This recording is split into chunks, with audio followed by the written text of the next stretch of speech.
ایمان ابو طالب پہ ایمان رکھنا ایمان کی علامت ہے۔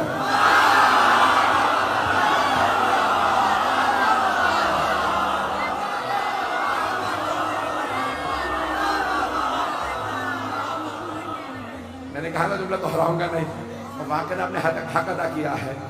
جانے کے نام اب یہ ایمان حضرت ابو طالب علیہ السلام سے متعلق پوری بحث کو پیش کر رہا ہوں۔ اچھا، ایک نہ جانے پتہ نہیں یہ بحث کیسے مسلمانوں میں شرائط کر گئی ہے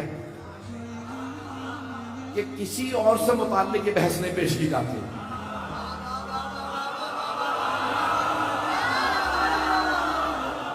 اچھا، جو افراد حج پہ جا چکے ہیں ان کے تو ذہن میں ہوگا، اور جو نہیں گئے ہوں خدا انہیں جانا نصیب فرمائے۔ جب آپ حج پہ جائیں گے نا تو وہاں کوئی لفظ سوچ رہا تھا کہ کوئی اور کچھ استعمال کر لو، تو اب وہاں آپ کو متوع ملیں گے، تو وہ آپ کو یعنی جنت معلیٰ جو قبرستان ہے رسول خدا کے اجداد کا، کہ جہاں جناب ابو طالب ہیں، جناب عامر یعنی خود جناب صدر کائنات کے جناب خدیجہ ہیں، ان کے بیٹے ہیں، جناب عبد المطلب ہیں، جناب ہاشم ہیں، اور یہ کوئی نہیں سوچ رہا کہ بھئی یہ نہیں، یہاں پہ آپ فاتحہ نہ پڑھیں، یہ اسلام سے پہلے قبرستان بنا تھا، تو ہمیں بھی پتا ہے اسلام سے پہلے قبرستان بنا تھا۔ ہم سے نہ لڑو، پیغمبر سے لڑو۔ انہوں نے قبرستان کا نام رکھا جنت معلیٰ۔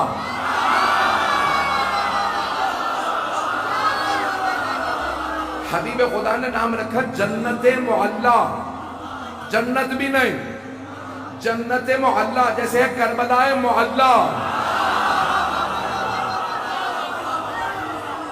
تو ایسا نہیں کرا، وہاں جائیں نا تو اگر متوع کھڑا ہوگا کہ خبردار یہاں فاتحہ وغیرہ نہ پڑھنا، زیارت نہ کرنا، آگے کوئی دعا نہ مانگنا، اور 3 الفاظ انہیں یاد ہیں۔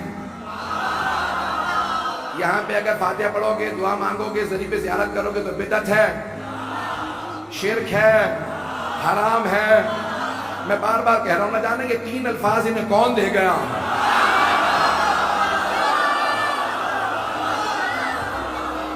اور وہاں پہ آپ کو فوراً روکتے ہیں، تو اچھا بہت سے ہمارے مومنین جذباتی تو ہوتے ہی ہیں، بھئی یہاں کیوں دعا نہ مانگے، تو وہ فوراً کہتے ہیں نہیں یہاں پہ آپ منہ کر کے دعا نہیں مانگ سکتے، ذریعے کی زیارت نہیں کر سکتے۔ کیوں؟ کہا کیونکہ معاذ اللہ یہ کافر تھے۔ کون ہے یہاں کہ جناب ابو طالب؟ بھئی کیوں؟ کہ نہیں یہ کافر تھے، اور کتابوں میں آئے کہ کافر تھے اس لیے زیارت نہیں کر سکتے۔ بھئی عزیزان کرام، اتنے بہت سے صحابہ جن کے باپ کافر تھے،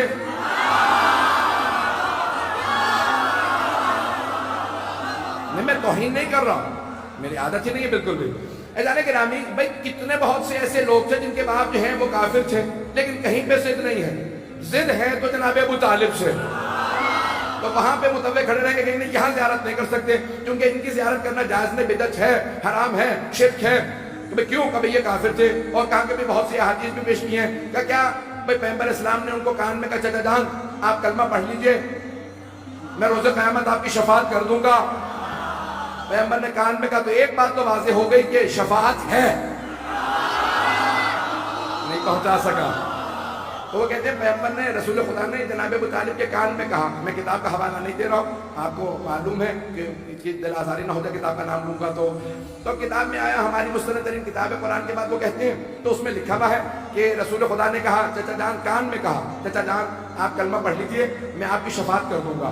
تو جناب ابو طالب نے فوراً پلٹ کے کہا بھتیجے میں اپنے اجداد کے دین پہ باقی ہوں۔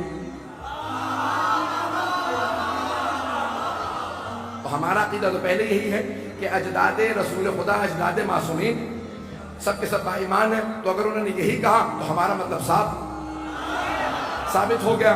اب وہ کہتے ہیں کہ نہیں رسول خدا نے کان میں کہا جناب ابو طالب سے چچا جان آپ کلمہ پڑھ لیجئے۔ مجھے تعجب ہے مسلمانوں پہ، سننے پہ آتے ہیں تو کان میں کہیں بات سن لیتے ہیں۔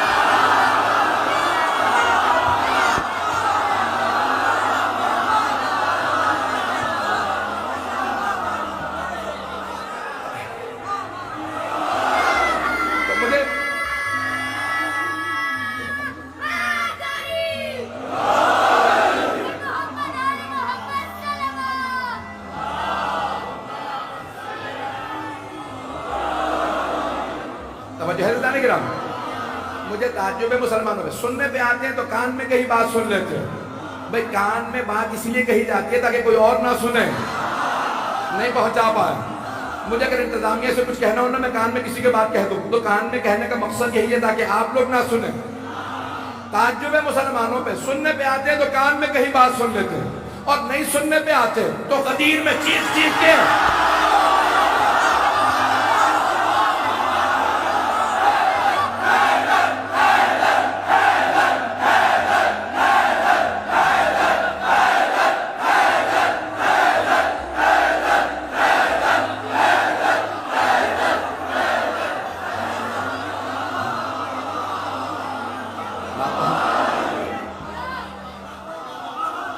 بات پہنچ رہی ہے نا میرے بھائیوں کو.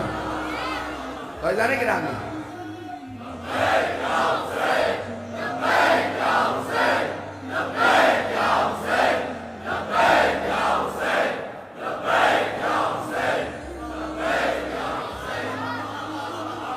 جانے کی رامی مجھے تعجب ہے، سننے پہ آتے ہیں تو کان میں کہیں بات سن لیتے ہیں، اور نہیں سننے پہ آتے تو غدیر میں چیخ چیخ کے اعلان کر رہے ہیں من کنت مولا فہذا علی المولا.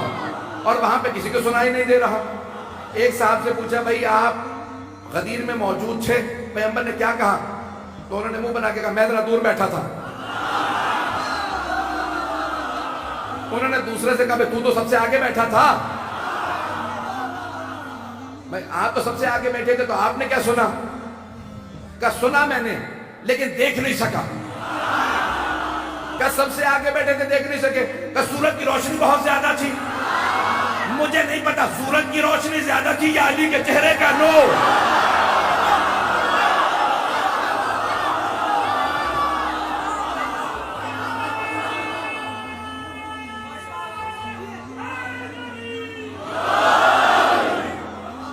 چلتے رہیں گے حضرات. تو وہاں پہ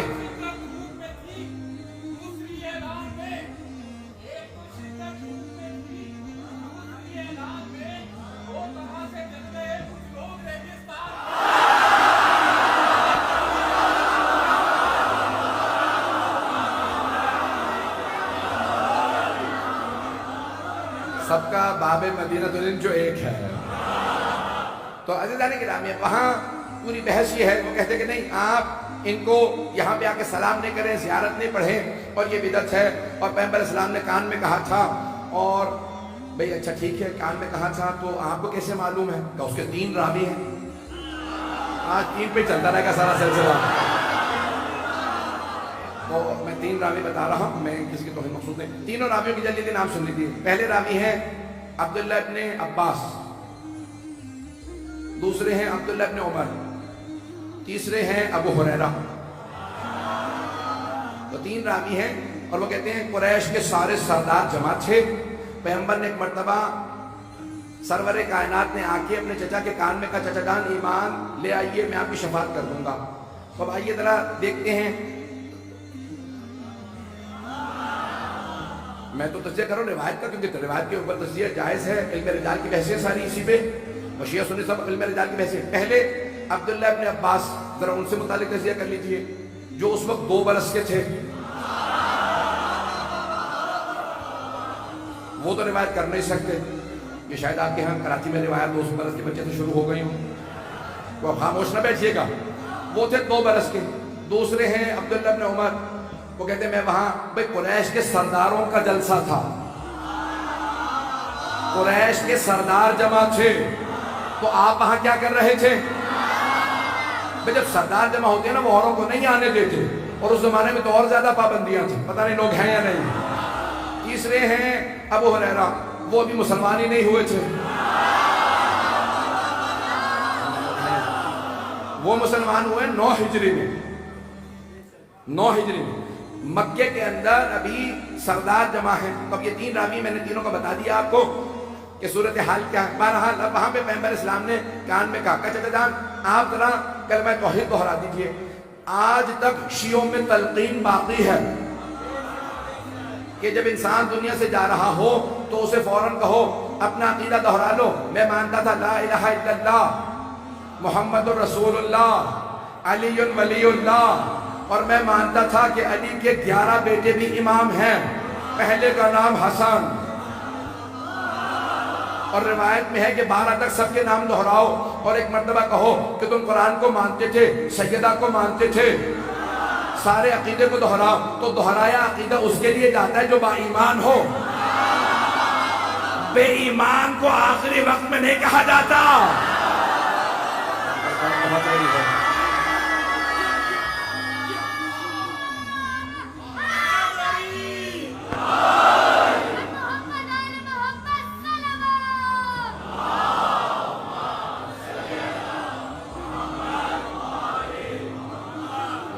توجہ ہے نا جانے کے رہا؟ خدا سلامت رکھے ان ماں باپ کو کہ جو ان بچوں کی تربیت کر رہے ہیں، کہ انہیں مجلسوں میں آنا سکھا رہے ہیں، نعرہ لگانا سکھا رہے ہیں۔